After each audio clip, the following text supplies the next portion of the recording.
Section 1.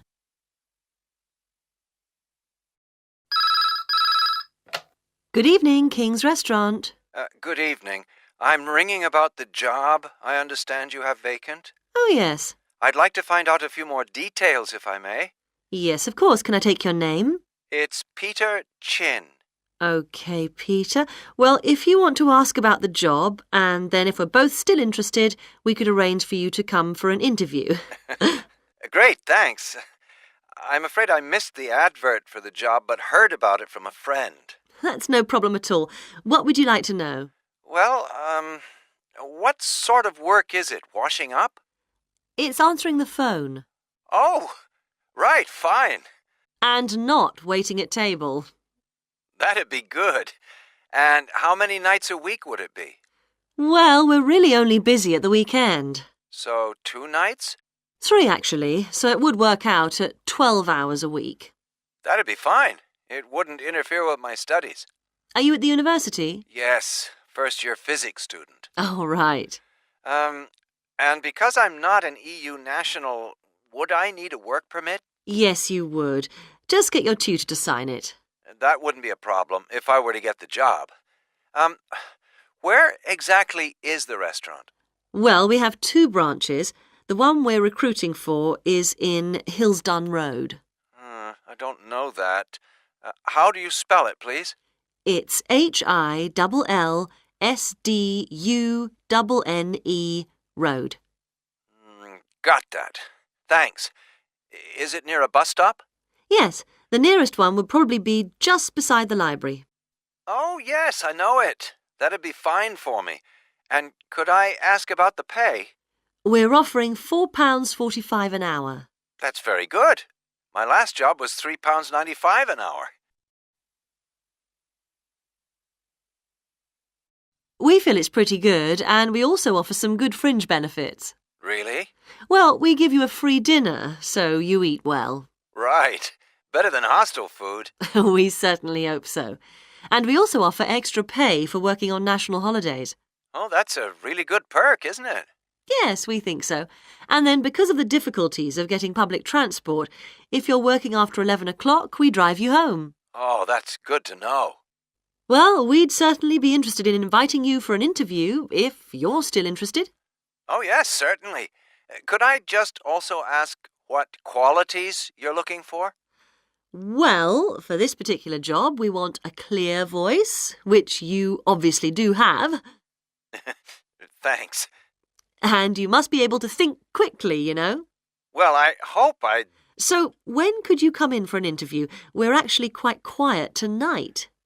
Sorry, I couldn't come tonight. Or tomorrow, I'm afraid. Thursday's okay. That'd be 22nd of October. Fine. After 5 p.m? Yes, fine. Would 6 o'clock be okay? Perfect. And could you bring along the names of 2 referees? Yes, that's fine. No problem. Good. I look forward to seeing you. Oh, by the way, who should I ask for? Oh, yes, of course. Sorry. My name is Samira Manuja. Can you spell that, please? Manuja. Okay. I've got that. Thanks very much. Look forward to seeing you later on, then.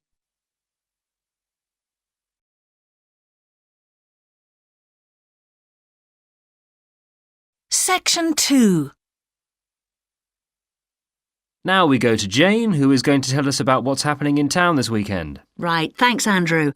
And now on to what's new. And do we really need yet another sports shop in Bradcaster? Well, most of you probably know Sports World, the branch of a Danish sports goods company that opened a few years ago. It's attracted a lot of custom, and so the company has now decided to open another branch in the area. It's going to be in the shopping centre to the west of Bradcaster. So that will be good news for all of you who found the original shop in the north of the town hard to get to. I was invited to a special preview, and I can promise you, this is the ultimate in sports retailing. The whole place has been given a new minimalist look with the company's signature colours of black and red. The first 3 floors have a huge range of sports clothing as well as equipment. And on the top floor, there's a cafe and a book and DVD section. You'll find all the well-known names, as well as some less well-known ones. If they haven't got exactly what you want in stock, they promise to get it for you in 10 days, unlike the other store, where it can take up to 14 days. They cover all the major sports, including football, tennis and swimming. But they particularly focus on running, and they claim to have the widest range of equipment in the country. As well as that, a whole section of the third floor is devoted to sports bags, including the latest designs from the States. If you can't find what you want here, it doesn't exist. The shop will be open from 9 a.m. this Saturday, and if you go along to the opening, then you'll have the chance to meet the national 400 metres running champion, Paul King, who's coming along to open the shop. And he will be staying around until about midday to chat to any fans who want to meet him and sign autographs. Then there will be a whole range of special attractions all weekend. There will be free tickets for local sporting events for the first 50 customers, and also a special competition open to all.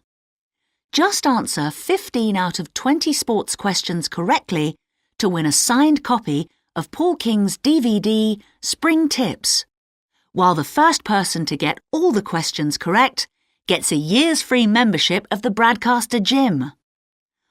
All entrants will receive a special sports calendar with details of all Broadcaster fixtures in the coming year.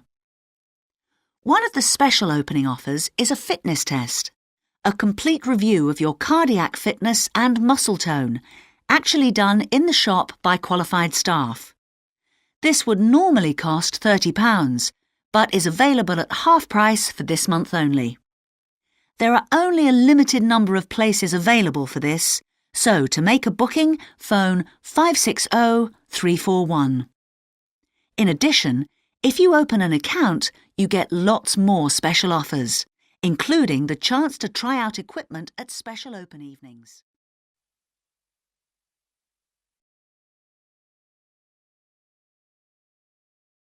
Section 3.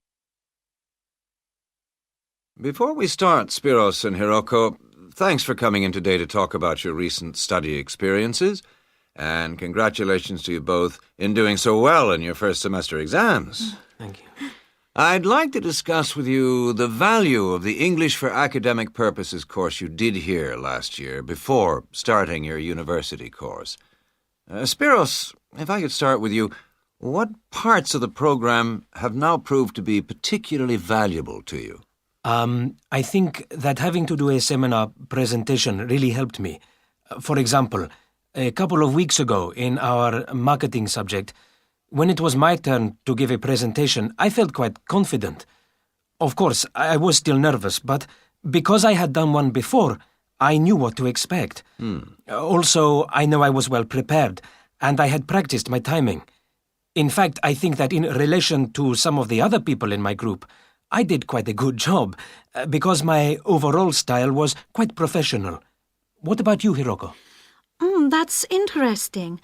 In my group, I was really surprised by the way the students did their presentations. They just read their notes aloud. Can you believe that? They didn't worry about their presentation style or keeping eye contact with their audience. And I remember that these things were really stressed to us in the course here.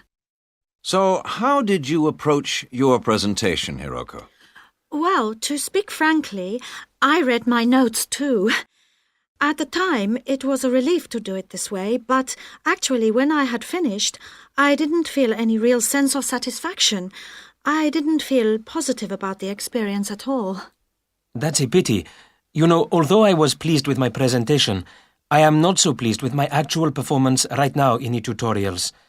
During the whole semester, I've not said anything in our tutorial discussions. Not a word. Really, Spiros? Why's that? Do the other students talk too much? It's partly that, but it's mostly because I have had no confidence to speak out. Their style of speaking is so different. It's not the style we were used to during the course. They use so many colloquialisms. They're not very polite, and sometimes there seems to be no order in their discussion. Also, they are very familiar with each other, so because they know each other's habits, they can let each other into the discussion. You're right, Spiros. I have experienced that too. For most of this semester, I've said absolutely nothing in tutorials. But recently, I've been trying to speak up more, and I just jump in, and I've noticed an interesting thing. I've noticed that if they thought my point was interesting or new, then the next time they actually asked for my opinion. And then it was much easier for me to be part of the discussion. Oh, that's great, Hiroko. I hope that happens for me next semester. I'll have to work hard to find some interesting points. What helped you to find these ideas? I think that one thing that helped me with this was the reading. I've had to do so much reading this semester just to help me make sense of the lectures. At first, I couldn't understand what the lectures were talking about, so I had to turn to the books and journals. Every night I read for hours, using the lists of references that were given, and I made pages of notes. At breakfast, I read and read my notes again. This habit has helped me to follow the ideas in the lectures, and it's also given me some ideas to use in the tutorials. But I did so much reading anyway. I don't think there's any time left over for anything extra. My reading speed is still quite slow, though I'm much better at dealing with vocabulary than I used to be. What else do you think we could add to the course program to help with this reading problem? There's not really anything because it's my problem. I remember we were given long articles to read. We didn't like that, but now I realize that reading those long articles was good preparation for the things I need to read now. Also, in class, we regularly had speed reading tasks to do, and we kept a record of our reading speed, so the teachers were encouraging us to work on that. That's true, Spiros, but what we read could have been different. Sometimes in the English class, I felt frustrated when I had to read articles about the environment or health or education, because I wanted to concentrate on my own field, but we didn't read anything about engineering.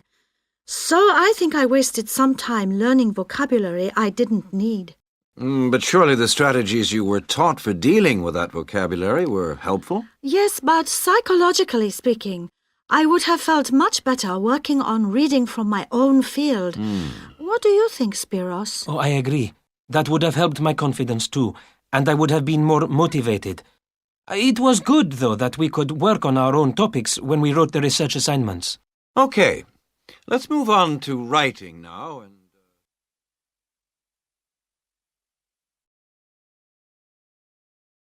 Section 4. Good afternoon, everyone.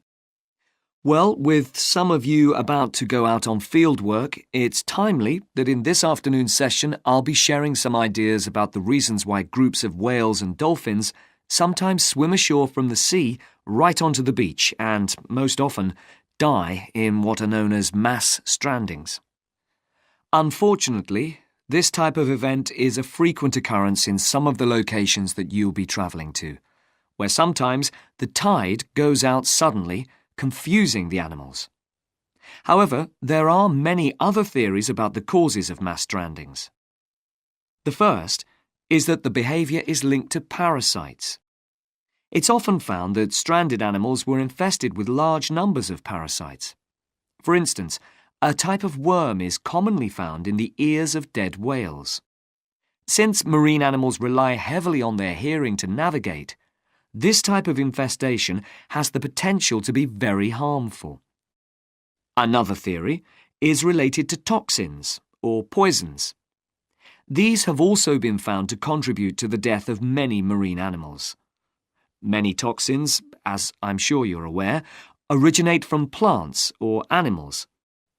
The whale ingests these toxins in its normal feeding behaviour, but whether these poisons directly or indirectly lead to stranding and death seems to depend upon the toxin involved. In 1988, for example, 14 humpback whales examined after stranding along the beaches of Cape Cod were found to have been poisoned after eating tuna that contained saxitoxin. the same toxin that can be fatal in humans.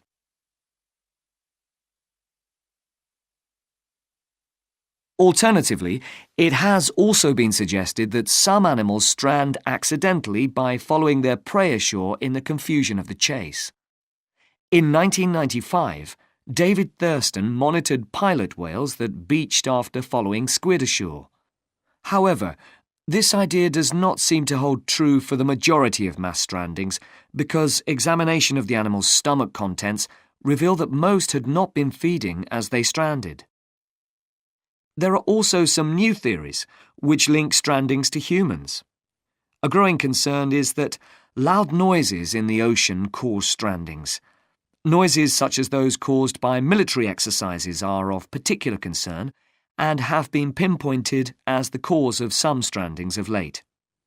One of these, a mass stranding of whales in 2000 in the Bahamas, coincided closely with experiments using a new submarine detection system. There were several factors that made this stranding stand out as different from previous strandings. This led researchers to look for a new cause.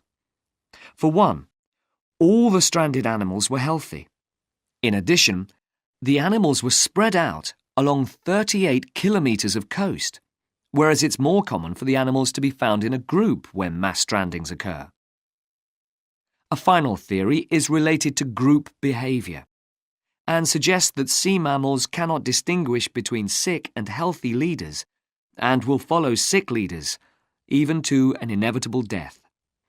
This is a particularly interesting theory, since the whales that are thought to be most social, the toothed whales, are the group that strand the most frequently. The theory is also supported by evidence from a dolphin stranding in 1994. Examination of the dead animals revealed that, apart from the leader, all the others had been healthy at the time of their death. Without one consistent theory, however, it is very hard for us to do anything about this phenomenon except to assist animals where and when we can. Stranding networks have been established around the world to aid in rescuing animals and collecting samples from those that could not be helped. I recommend John Connor's Marine Mammals Ashore as an excellent starting point if you're interested in finding out more about these networks or establishing one yourself.